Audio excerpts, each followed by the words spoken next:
Hi there, Jeff Urban speaking to you from the Roosevelt Presidential Library and Museum. On behalf of our director, Paul Sparrow, and the entire Roosevelt staff, I want to welcome you to another one of our talks today. Today we're going to be talking about hobos and Hoovervilles. And as I said, I'm Jeff Urban. I'm the education director here, and it's our pleasure to be presenting these programs for you. Now, hobos and Hoovervilles, let's talk a little bit about them. These are two things that came out of the Great Depression. And, you know, a lot of people throw around the term hobo, a lot of people throw around the term Hooverville, but what are these things? You know, who were these people and what were these things actually? Well, we're going to talk a little bit about that today. So it all goes back to the Great Depression, of course. And when we learn about the Great Depression in school, we learn that the Great Depression occurred on October 29th, 1929, when the stock market crashed. And that's not really accurate. You know, certainly that's when most people got the, you know, it got everybody's attention that the Great Depression was underway, but it had actually begun for farmers almost 10 years earlier, you know, with the Dust Bowl and the overplanting of the crops out there, you know, in the Midwest and the Southwest.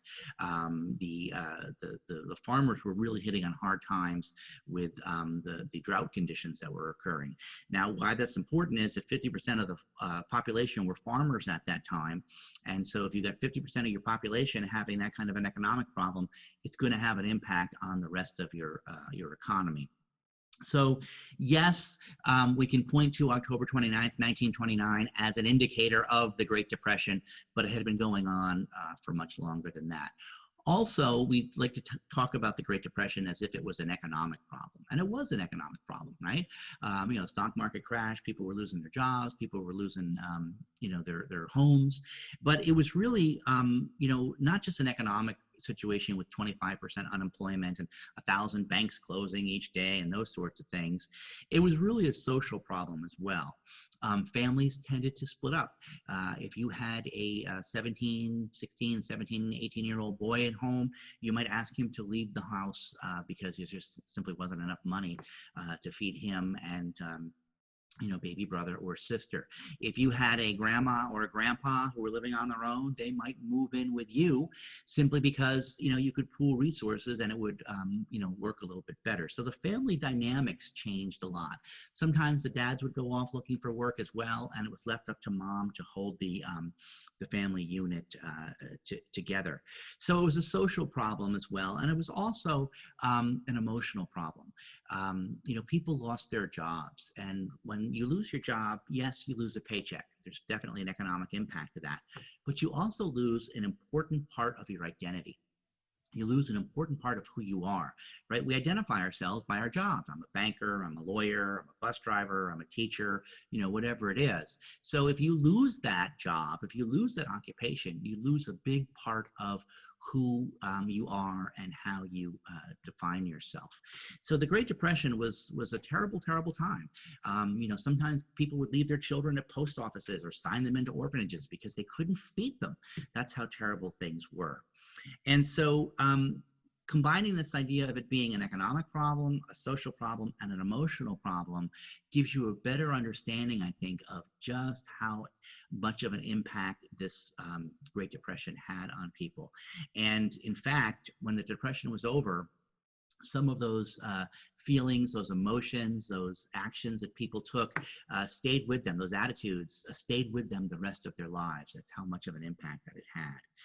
So let's talk a little bit about a group of people that originated in this time period or are said to have originated, and that would be hobos. Now, hobos, the idea of a hobo goes back probably to after the American Civil War. There were folks that, you know, traveled around and such, but the heyday of the hobo really was the 1930s. And nobody really knows where the name hobo originated. Some people say, as I said, it came from the end of the Civil War, where people were homeward bound. Hey, where are you going? Homebound, right? Homebound. Some people say it originated from migrant workers who were going around, and they would carry hoes. And, they would knock on the farmer's door and say, hey, you need any extra hands here on the farm. And, these were hoe boys, right? They were going door to door with their hoe, looking for work. And so the farmer would hire them. Other people say, well, maybe it was just a greeting. Ho boy, ho boy, and then, shortened down to hobo from there. Nobody really knows. So if you can come up with something that sounds legitimate, it will be as legitimate as any other origin for the name of hobo. Now, the idea of a hobo is somewhat romanticized as well. We think of the hobo very often as, out there on the open road, just making his way around, calling his own shots and such. And there was some truth to that, but we'll talk about that in just a minute. How many hobos were there? Well, as I say, the 1930s was kind of the heyday of the hobo, and there may have been as many as 20 million hobos going across the country looking for work. It's difficult to know the exact number, of course, because they were transient, so it was hard to tie them down. But before we go any further, let's define what a hobo is. And there's a big difference between a hobo, a tramp, and a bum, although many people use these interchangeably, as if they're all the same thing, but they're not. A hobo was a migratory laborer. So basically a hobo was someone who was looking for work. They were going from place to place to place looking for some kind of work. Hopefully some kind of long-term work, but if not, they would take whatever they could get. Sometimes it was a job that would last a couple of weeks if they were picking fruit at an orchard or a vineyard. Sometimes it was a project that might last only a day or two, raking some leaves, chopping some wood. Whatever work they could get, they would take. The hobos were willing to travel, and the hobos were willing to work. And it was important to the hobo to put in a full day's work for whatever compensation they got, and they would negotiate that, of course, with whoever they were working with. Sometimes it was money. Sometimes it was maybe a warm, safe place to sleep. Other times, maybe it was a meal or two. It depended upon what the person that was offering the job had to give in exchange for the actual job. So a hobo, someone who is willing to work, wanting to work, looking for work, and moving around doing that. A tramp was somewhat different. A tramp was more of a traveler. A tramp would go from place to place, and they would work if they had to, but they'd rather not, right? They'd rather just kind of go from place to place looking for, adventure and excitement and such. Probably the most famous one, of course, is, Charlie Chaplin's personification of the little tramp. But a tramp was somebody who would work if they had to, but wasn't necessarily looking to do that. If they could get a freebie, and a handout, that would be they'd be happy to do that just as well. And then we have the bums, and the bums are really the lower level of this sort of hierarchy. And a bum was someone who didn't want to work. A bum was someone who was looking for pure handout, right? What can you give me? I don't want anything, I don't want to have to give anything in return. Very often, bums had some alcohol problems. They were known for, getting drunk and creating problems and trouble and such. And this was a real problem for hobos, because if people were mixing up hobos, tramps, and bums all in the same thing in their mind, then when a hobo came looking for work and somebody might think they were a tramp, they were less likely to employ the hobo. And of course, that's exactly what they were looking for, the hobos. The popular character of Freddie the Freeloader, he was a bum, right? And you can sort of see that reflected in his actions as a character. So why did people become hobos? Well, the number one reason people became hobos was for out of economic necessity. They were searching for work, they were searching for food, they were searching for shelter, and sometimes they would get this stuff and then be able to have a little extra and send it home. Other times they were just sort of able to maintain their own existence as they went along. And of course, the thing about that is that if you're able to maintain your own existence, at least you're not being a burden back to your family.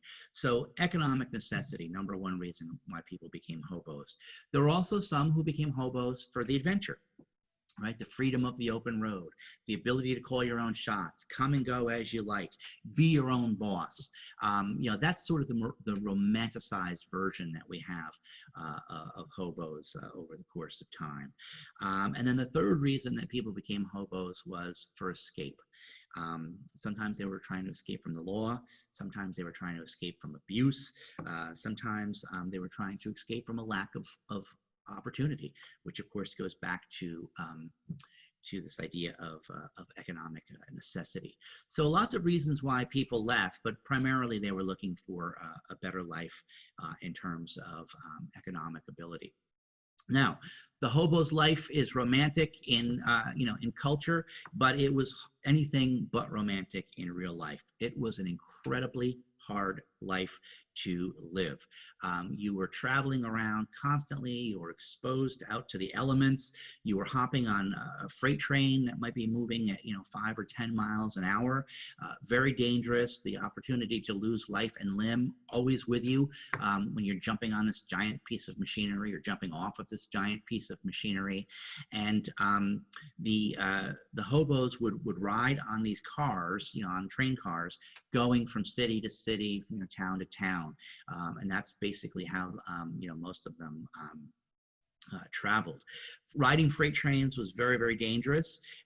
Sometimes you rode out in the open on a flat car, and of course there you were exposed to the sun, the rain, the snow, whatever exposure was going on, the wind, and also you were on a flat car. So as things shifted and changed, if you weren't careful, you could be thrown off of that.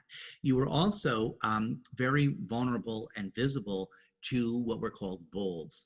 And the bulls were the railroad police. And these folks tended to be they took their jobs very, very seriously. They tended to be very brutal about the way they enforced their job. Their job was to protect railroad property.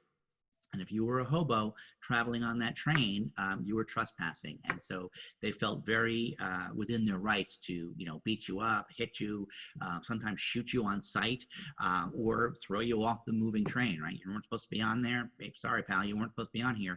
The fact that I'm throwing you off is your fault for being here, not my fault for throwing you off. So flat cars exposed you to a lot of different things. You also might try to travel in a boxcar. Now, a boxcar was great because it provided you protection from the elements, and you were able to sort of be inside. You could sleep without having to worry about falling off. You were less visible to the bulls. However, if you got locked in that boxcar, the chances of starvation or suffocation were very good.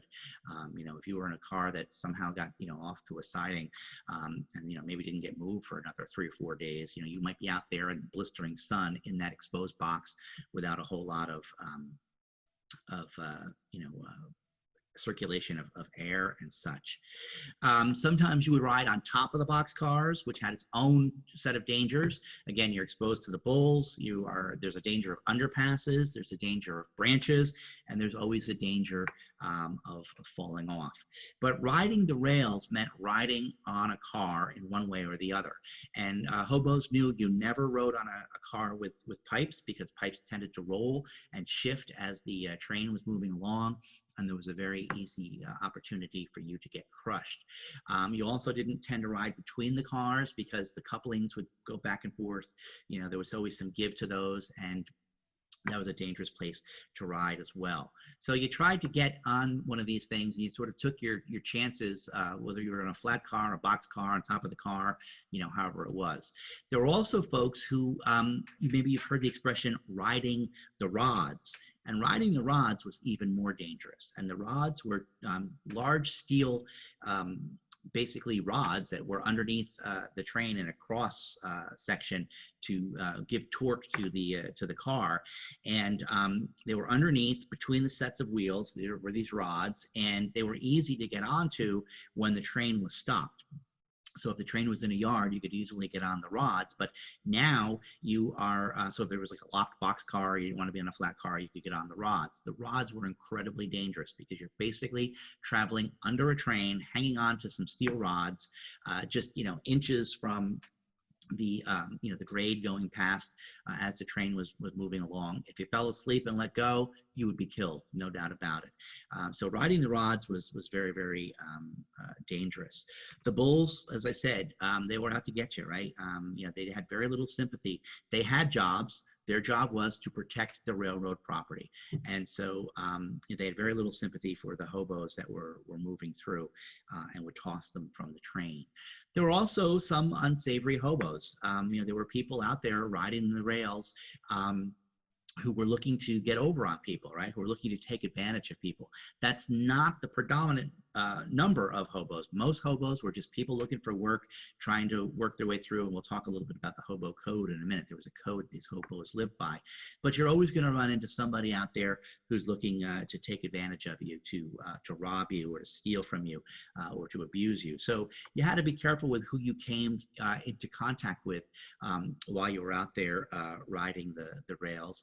And there were also unsavory people.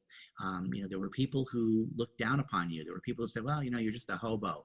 So they didn't value you necessarily as a person, or maybe they, mistook you for a bum, and so they felt, somehow, justified in the ability to, sort of, abuse you or treat you as less than who you are. So a lot of times people will say to me, okay, Jeff, let's say I wanted to be a hobo. What would I need? Well, you would need to have some kind of economic necessity. We talked about that. You would need to have access to a train, right, to move from place to place. And you would also have to have a certain amount of equipment that you would bring with you as well. And just before I talk about that, let's talk about how you find those trains. And the trains, usually there'd be a train yard, and just about a mile or so outside of the train yard, that's where the hobos would congregate. They wouldn't go into the yards because, of course, the bulls were there. But when the train was leaving the yard or a train was entering the yard, the train would be slow enough that you could relatively safely jump off or relatively safely hop on. So outside of these, these train yards, there would be these places that they called hobo jungles. And these would be little, like, basically villages or camps that the hobos would congregate in, and they would wait for the trains to come in and out. So what kinds of equipment do you need? Well, basically it would come down to two things. Number one would be if you were lucky enough to have a bedroll. And a bedroll would simply be a blanket. Maybe you were lucky enough to have something as a pillow, although you probably would just use an extra set of clothes, wrapped up as a pillow. And you would have your bedroll, and you would tie that with a piece of rope at the top, a piece of rope at the bottom, and you loop it through, and you're able to put that over your back. And pass along through that way. You could use that as a blanket. You could use it as in the cold. You could use it as a cozy place to sleep in the boxcar or on the flat car. So a bedroll was really pretty important. The other thing that was really important is the iconic Bindle Stick, and this is sort of the the symbol of what a hobo would have. And there's quite a bit of utility to this. Number one is because you would have a small bundle, and again, you're mostly traveling just with a bedroll and a bundle of stuff because you're hopping on and off trains, right? So you can't really travel with luggage. You can't travel with a whole bunch of stuff. You got to travel light. And so the lighter you could travel, the easier it was to hop on and off of these trains. So you would generally tie yourself up in a bundle like this. You'd have a stick. And then what this allowed you to do was, even just with very little pressure, you could have balance to this, right? Depending upon the length of the stick. So if you're walking long distances, in between trains, or you're off the train and now you're walking into the village, this was an opportunity and a good way for you to carry these bundles without it tiring yourself down too much. You could also use it as a walking stick. If you're walking long distances, you could, use this to sort of, as a walking stick to kind of work your way through and along. You could also use it as a weapon or a potential weapon, if you come across an unsavory person or such.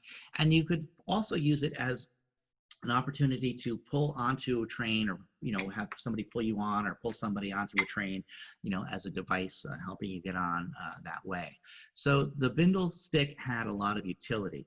Sometimes at the end of the Bindle Stick, you'd have a key tied on here with a piece of string or twine or a piece of leather.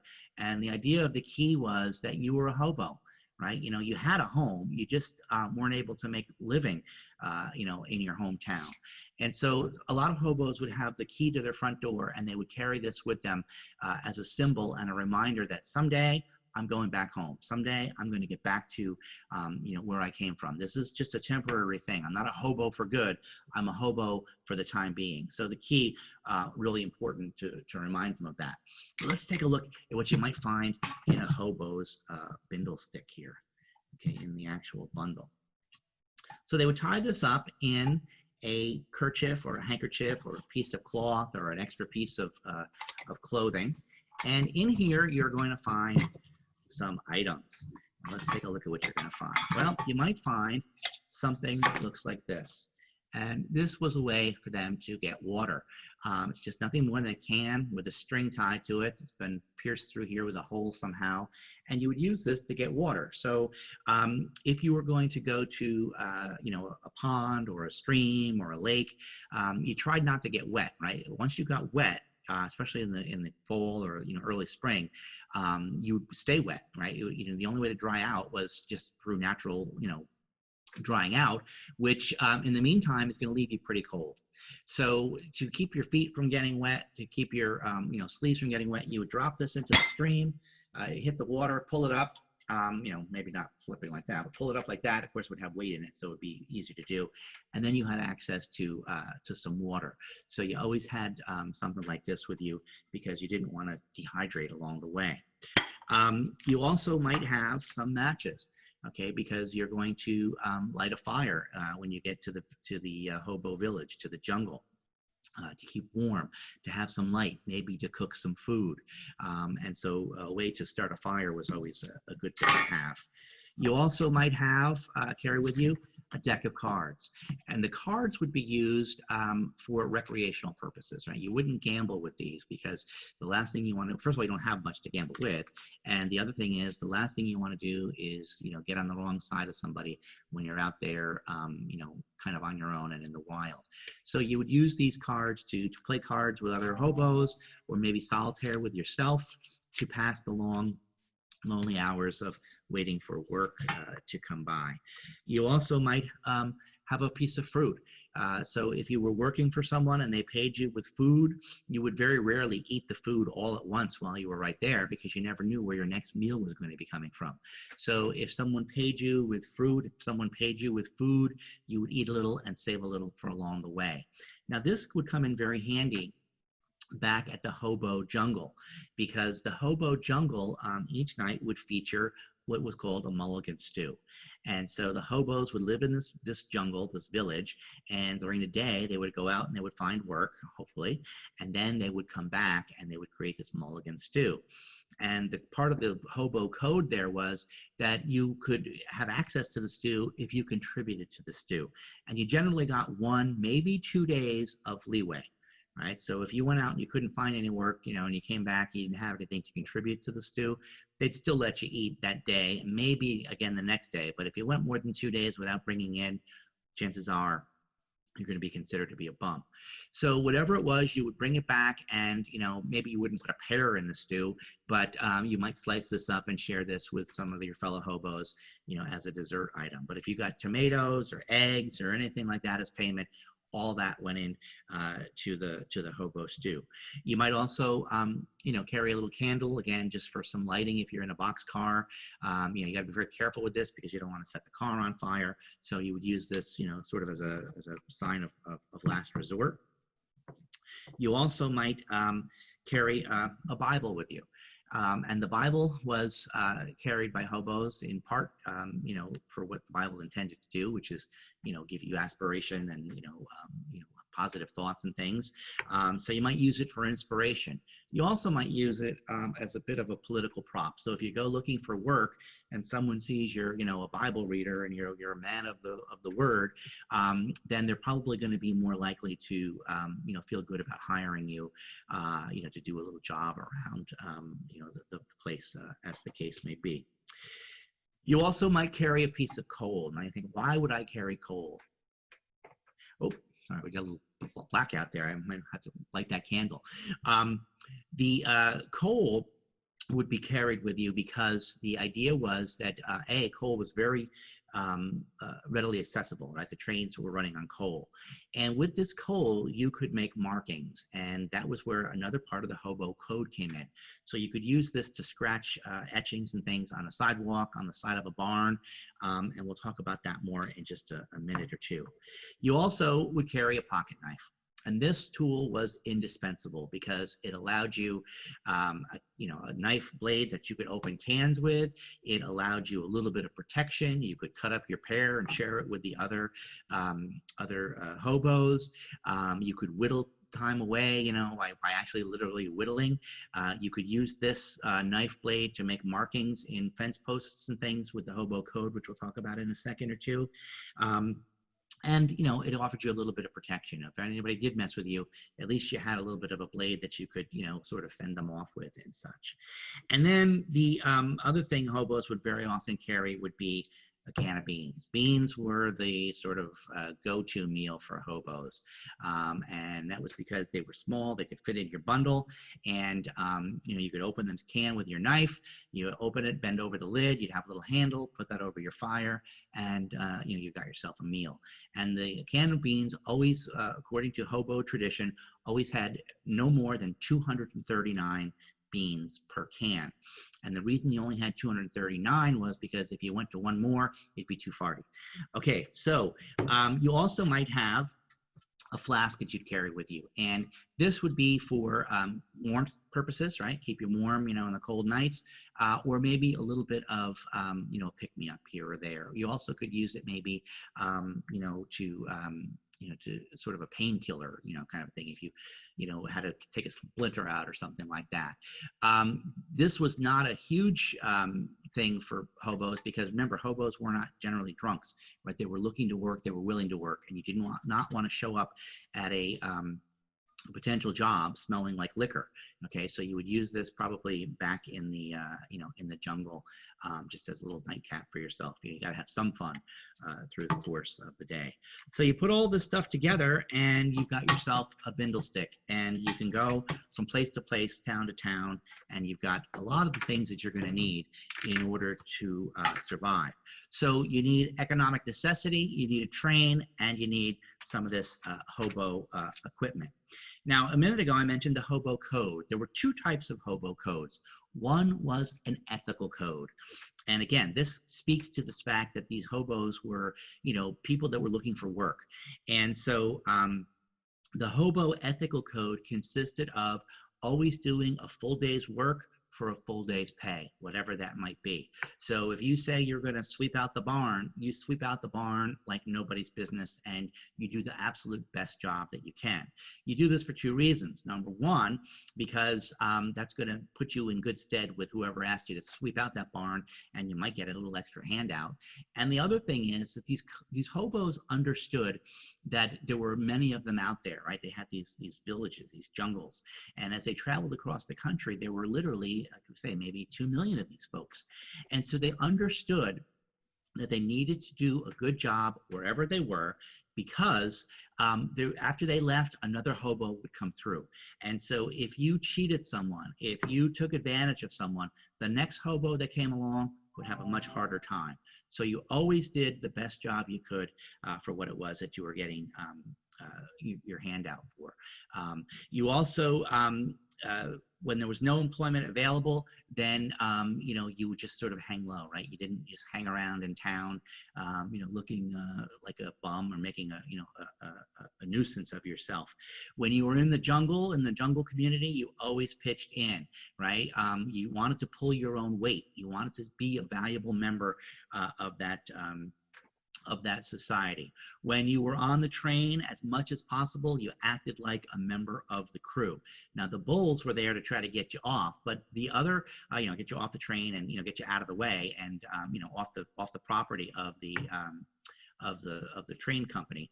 But the crews were often traveling, with less than full crews. So if you could get on the train and make yourself helpful and make yourself useful, the crew members of the train would appreciate that extra helping hand, and they might, step in for you when the bulls are trying to get you off the train, or abusing you along the way.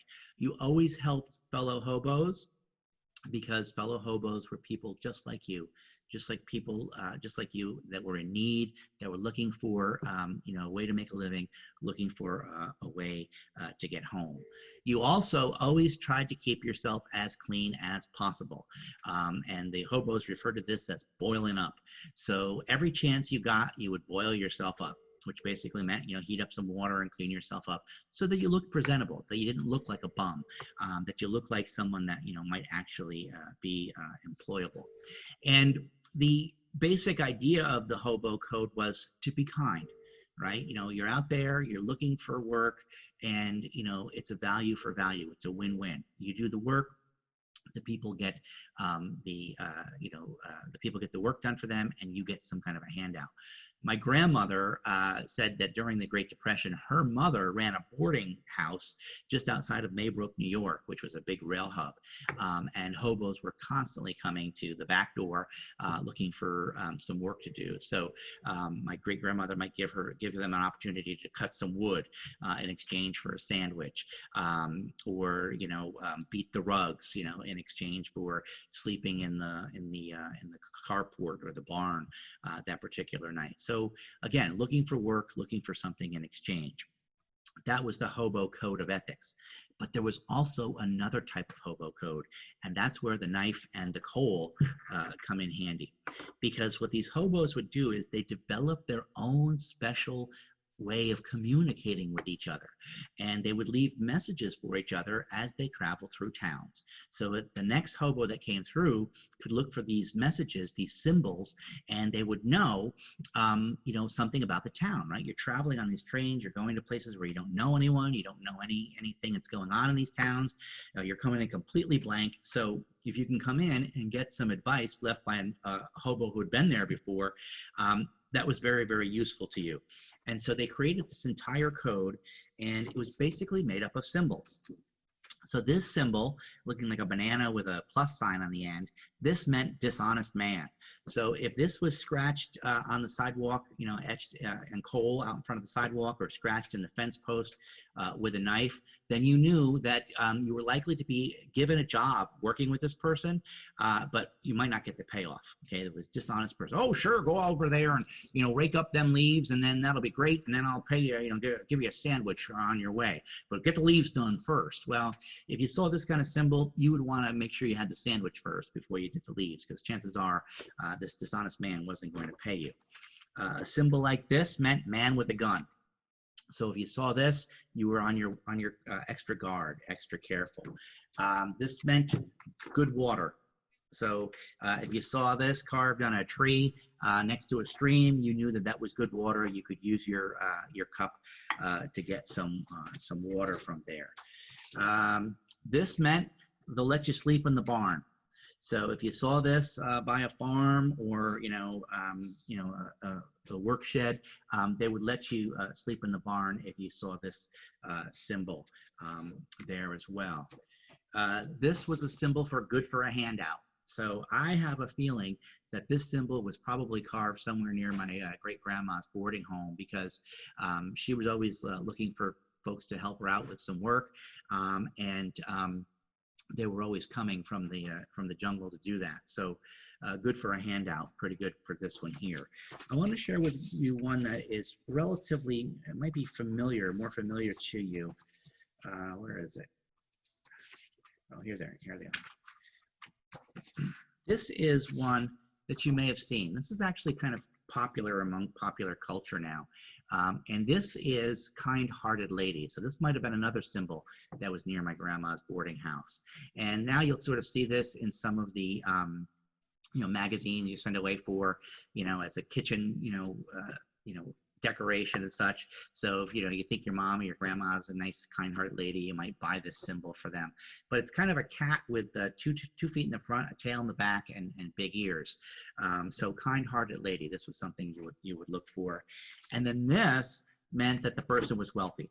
So if you were going to do some work for this guy, chances are you're going to be paid in money.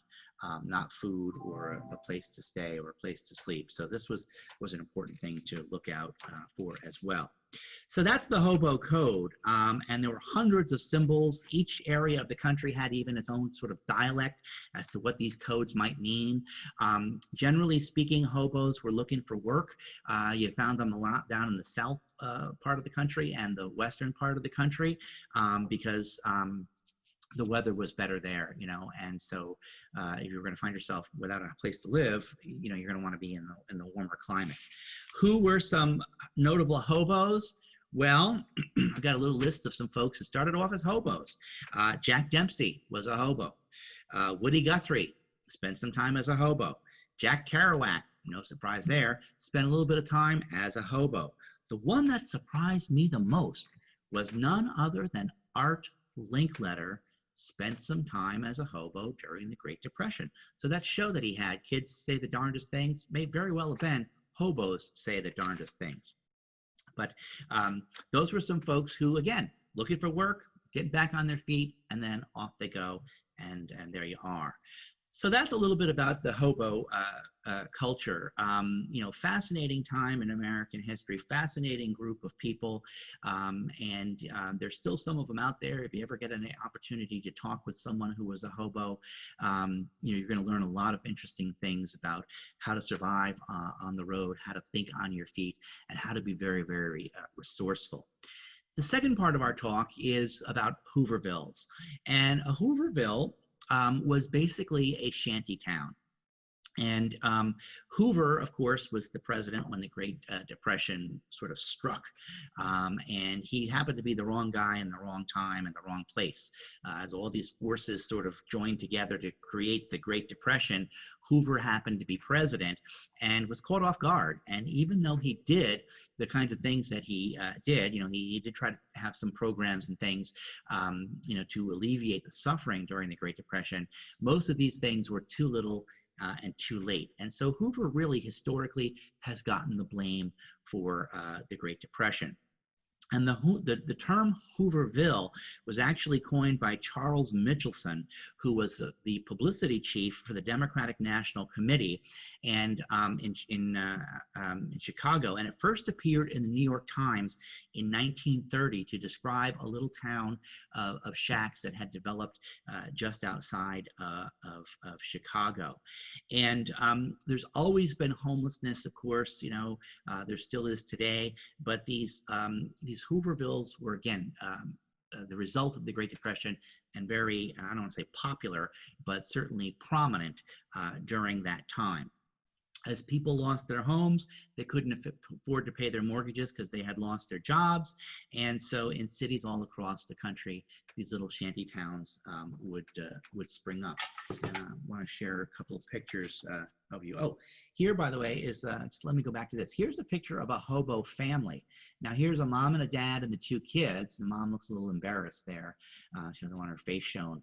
But here's a family that's riding the rails. And you can see over here, this is the bedroll I was talking about with the rope. And, over the shoulder it would go. So sometimes entire families would go searching for work as hobos. But in terms of Hoovervilles, they would look something like this. Right? Not especially happy looking places, places with shacks, shelters built out of cardboard or tin or, scrap plywood, tarps, canvas, anything you could find that would get you at least a little out of the elements. You would find in these Hoovervilles. And of course, sometimes people look down at people who lived in Hoovervilles. It wasn't their fault. They lost their homes. What were they going to do? They had to do something. And to show the dignity of some of the folks that were in these towns, these Hoovervilles, I want to show you this. This is a shack, that's part of a Hooverville. And you've got 4 or 5 people here. And this is Christmas time in New York. 1938. So this is a Hooverville that was in New York, and it's Christmas time, and look what they actually have outside their shack. So they didn't pass by the holiday season. They had a Christmas tree there as well. So these were people who still had feelings, still had emotions, still had a tie to some sense of normalcy. They just had no place to live. Now there was a Hooverville in Central Park that consisted of dozens of shacks, and that was right there in Central Park. And there was also a place over by the East River, which was called Hardlucksville, which was in fact a Hooverville. That was a particularly large one, consisting at one point of over 80 shacks. So 80 folks had come to live there.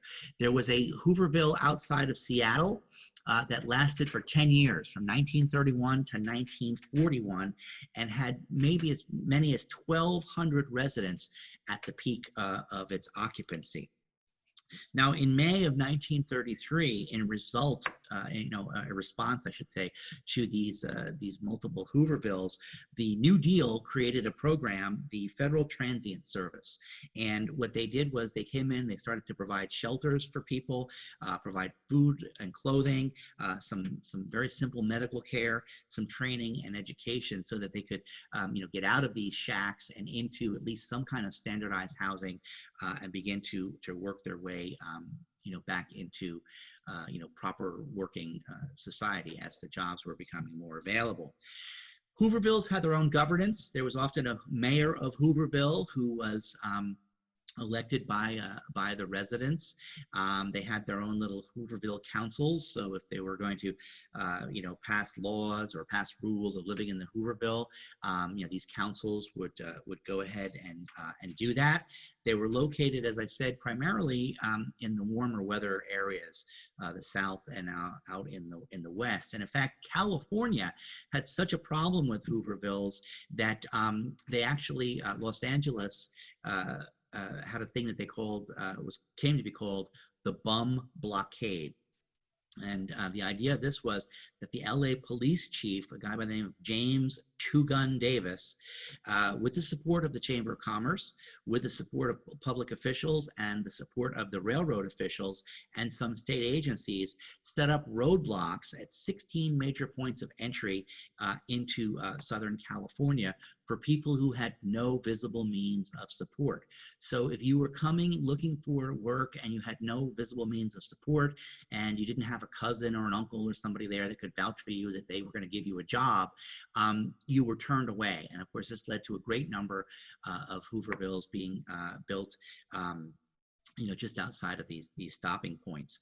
Eventually, there began to be some public sympathy for these folks because they were just down on their luck. They were just folks looking for work. And as that began to happen, the public tenor began to change, and this idea of the Bum Blockade was lost support, was overturned, and these Hoovervilles were distributed, and the folks entered into the Federal Transient Service for help. Hoovervilles also spawned their own type of languages and their own words for things. So if you were sleeping under a Hoover blanket was nothing more than a newspaper, right? And you would use this to keep warm.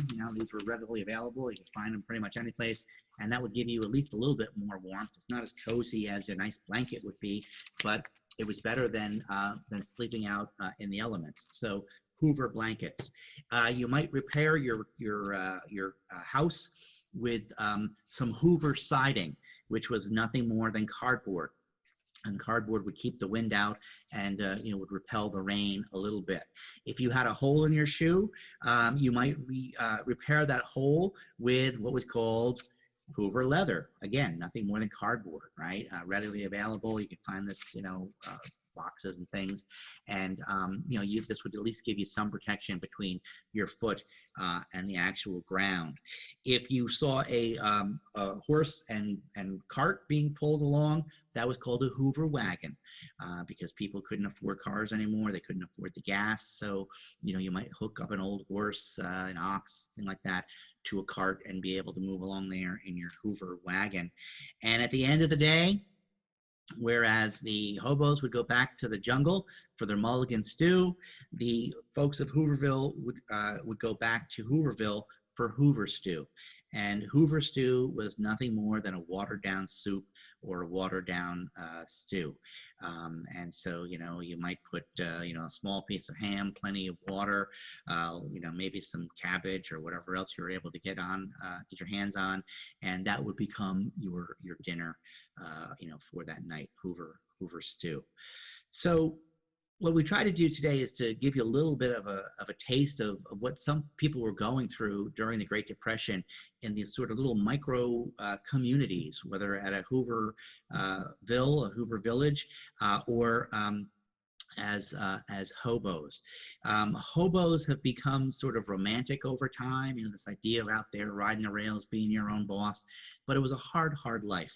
And these were just two reactions to the difficult conditions that the country found themselves in during the Great Depression. And of course, Roosevelt's main objective was to create jobs for people that would give them a paycheck and help to stimulate the economy and some stability in their life, and B, it gave them a sense of purpose, right? So that people had a purpose to get up in the morning, a place to go, something to do. And these were hard times for folks in the 1930s. And the Great Depression lasted for a good long time. And the hobo culture continued on into the 1940s and 50s. In the 1960s, it was kind of replaced by sort of the hitchhiker culture, sort of the same idea. Some of that was based a little bit less on economic necessity and more on the sense of adventure, and get away from the authority of your parents and such, just get out there on the open road. But those free spirits, those folks, that found themselves, hitchhiking to different places in the 60s, can, trace their roots back to the hobos of the 1930s. If you'd like to learn more about the 1930s, the 1940s, and the conditions that people lived in, and the things that were going on at that time, and the programs that the Roosevelt administration brought about to help the suffering of folks in that time, please visit us on our website here at the Roosevelt Presidential Library, or when we open again, which hopefully won't be too much longer, come and visit us here at the library. There's a great number of things to learn about and to see and to experience here, either virtually as we're doing today, or by actually coming on site. And we look forward to seeing you either online or in person very, very soon. Thanks. Take care.